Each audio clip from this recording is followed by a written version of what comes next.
ठरलं तर मग या मालिकेच्या येणाऱ्या भागामध्ये जबरदस्त असा ट्विस्ट येणार आहे. तर प्रेक्षकांनो, इथे आता अस्मिताने चैतन्यला सांगितलेलं असतं की तिला सचिनवरती संशय आहे. घरातले सगळेजण बरोबर बोलतायत, सचिन मला फसवतोय.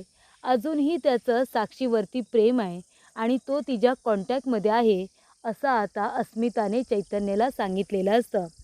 तेव्हा चैतन्य काय म्हणतो की बरं झालं अस्मिताई, तुझे डोळे आता योग्य वेळी उघडलेले आहेत. तुला कुणाचीही गरज नाही आहे. जो माणूस तुझा सातत्याने विश्वासघात करतो, अशा माणसासाठी तू तुझ्या जवळच्या माणसांना का दुखावतेस? त्यामुळे तू त्याला सोडून टाक. तेव्हा अस्मिता काय म्हणते की जेव्हा मी एकदा आता सचिन आणि साक्षी हे दोघेजण एकमेकांना भेटत आहेत, त्यांचं अजूनही अफेअर सुरू आहे, याची जेव्हा मला पूर्णपणे खात्री येईल ना, तो दिवस माझा शेवटचा दिवस असेल. त्यानंतर मी सचिनचं तोंड कधीही बघणार नाही. त्याला मी माझ्या आयुष्यातून कायमचं काढून टाकणार आहे, असं इथे अस्मिताने ठरवलेलं असतं. आणि त्याचबरोबर प्रेक्षकांनो, अजून एक महत्त्वाची गोष्ट, प्रियाने गुंडांना सांगून शांताचा खून करायला सांगितलेला असतो. प्रियाला वाटत असतं की ती जिंकली आहे, शांताचा खरोखर खून झाला आहे. प्रेक्षकांनो, तसं काहीच झालेलं नसतं. शांताचा खून झालेलाच नसतो. चैतन्य आणि सायली दोघेजण शांताला जिवंत प्रियाच्या समोर उभं करतात. तर येणाऱ्या भागामध्ये कशा पद्धतीने या गोष्टी पुढे घडत जातात, आपण सविस्तरपणे बघूया. तर प्रेक्षकांनो, अस्मिताने सचिनचा डाव त्याच्यावरतीच उलटवत इथे आता सचिन आणि साक्षीला पोलिसांच्या ताब्यात दिलेलं असतं. तर सचिनला डिवोर्स देऊन अस्मिता मोकळी झालेली असते. त्याला कायमस्वरूपी तिने आपल्या आयुष्यातून काढून टाकलेलं असतं. तर इथे प्रियाने शांताचा खून केलेला असतो. तर चैतन्य आणि सायली दोघेजण खूपच हुशारीने शांताला जिवंत करत इथे आता प्रियाच्या समोर उभं करत तिचा बँडसुद्धा वाजवतात.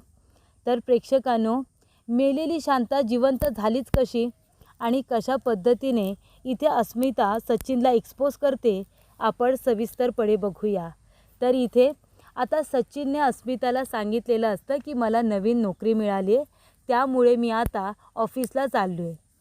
तेव्हा अस्मिता त्याला नॉर्मल प्रश्न विचारते की सचिन, तुझी नोकरी कुठे लागली रे?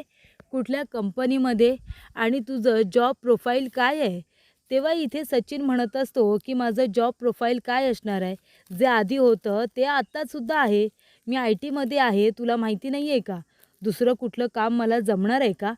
पण प्रेक्षकांनो, सचिन आता कुठल्या ऑफिसमध्ये काम न करता महिपत शिखरेच्या इथे आता एका टोळीमध्ये तो सामील झालेला असतो. तो साक्षीची आणि महिपतची मदत करत असतो. वकिलांना धमकवायचं, त्यांना मारण्याची धमकी द्यायची, त्यांच्या लहान मुलाबाळांना किडनॅप करायचं, अशी त्याने आता धंद्याला सुरुवात केलेली असते. आणि त्यामुळे प्रेक्षकांनो, तो एका बाजूला साक्षीलासुद्धा फसवतो, एका बाजूला अस्मितावरती सुद्धा प्रेम असल्याचं नाटक करतो आणि तिच्याकडून पैसे उकळण्याचा प्रयत्न करतो. पण ही गोष्ट अस्मिताच्या लक्षात आलेली असते की सचिन तिला फसवण्याचा परिपूर्ण प्रयत्न करतोय. आणि म्हणून प्रेक्षकांनो, इथे आता अस्मिताने चैतन्याला सगळ्या गोष्टी सांगितलेल्या असतात. ती चैतन्याला सांगते की सचिनचं चुकीचं वागणं तिला कळतंय. सचिन तिला फसवतोय, तिच्याबरोबर खोटं बोलतोय. अस्मिताजवळ गोड गोड बोलून त्याचं साक्षीबरोबरचं अफेअर अजून तसंच आहे, हे सुद्धा आता अस्मिताने चैतन्याला सांगितल्यानंतर चैतन्य म्हणतो, मग अस्मिताई, त्या खोटारड्या माणसाला तू सोडून का देत नाही? तेव्हा अस्मिता म्हणते की मी फक्त एकदा खात्री करून घेणार आहे की सचिन मला फसवतोय. अजूनही तो त्या साक्षीच्या कॉन्टॅक्टमध्ये आहे, त्याचं आणि तिचं अफेअर आहे. हे मला समजलं ना, की मग मी एका क्षणाचाही विचार करणार नाही आणि मी सचिनला डिवोर्स देऊन टाकेन. मी सचिनला डिवोर्स देऊन टाकेन, असं आता अस्मिताने ठरवलेलं असतं. तेव्हा ती काही सचिनला जास्त रिस्पॉन्स देत नसते. ती आता तिचा आणि बाळाचा विचार फक्त करत असते. आणि तेव्हाच प्रेक्षकांनो, काय होतं, तर इथे अस्मिताला एक पुरावा हवा असतो ना, तो पुरावा आता सचिनने दिलेला असतो. तर काय होतं, एका बाजूला इथे आता प्रिया अर्जुनला फसवते. शांताचा खून करून तिची डेड बॉडी अर्जुनच्या गाडीच्या डिक्कीमध्ये टाकून अर्जुनला अरेस्ट करायला लावते. घरातले सगळेजण रडत असतात. कल्पना संपूर्ण घर डोक्यावरती घेते, कारण का अर्जुनला खुनाच्या आरोपाखाली अरेस्ट करण्यात आलेलं असतं. त्यामुळे इथे कल्पना, सायली, बाकीचे सगळेजण खूपच जास्त रडत असतात की अर्जुनला असं कुणी फसवलं. तेव्हा इथे सायलीला माहिती असतं की अर्जुनला फसवणारी दुसरी तिसरी कुणी नसून प्रियाच आहे.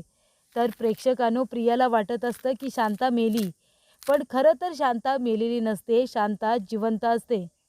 ते कसं काय? तर इथे आता सायलीला प्रियाला सगळ्यांसमोर एक्सपोज करायचं असतं. तेव्हा प्रियाच्या विरोधामध्ये त्यांना ठोस पुरावे हवे असतात. जेव्हा इथे शांता घराचे पेपर घेण्यासाठी तिच्या घरी जाते ना, तेव्हा सायलीला संशय आलेला असतो की नक्कीच तिथे प्रिया किंवा प्रियाचे गुंड लोक पोचतील.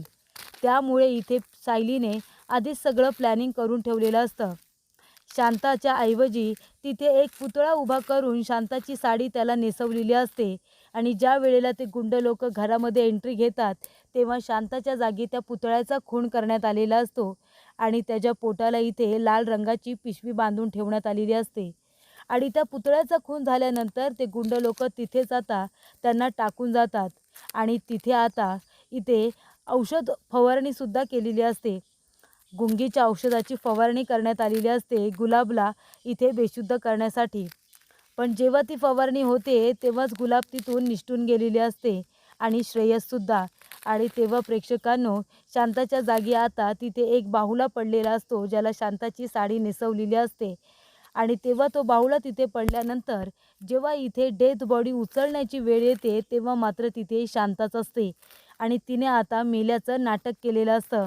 आणि ही रिस्क तिने सायलीसाठी घेतलेली असते, कारण प्रियाला आता रंगेहात पकडायचा आहे.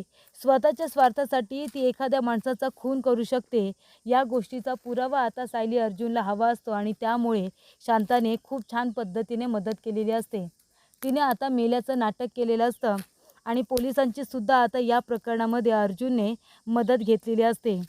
पोलीस आता शांताला सोडून देतात.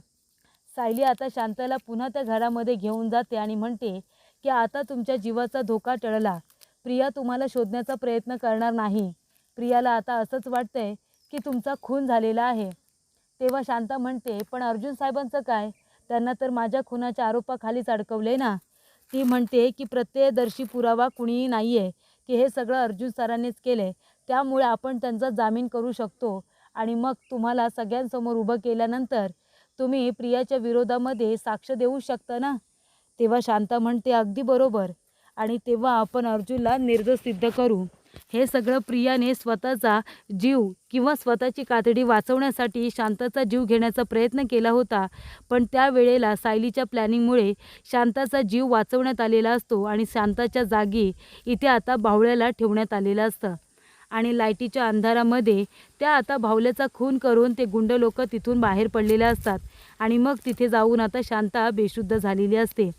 तर अशा रीतीने प्रियाचा प्लॅन फ्लॉप करत इथे आता चैतन्य आणि सायलीने शांता ही जिवंत असल्यामुळे तिला आता सुखरूप ठिकाणी नेऊन ठेवलेले असते.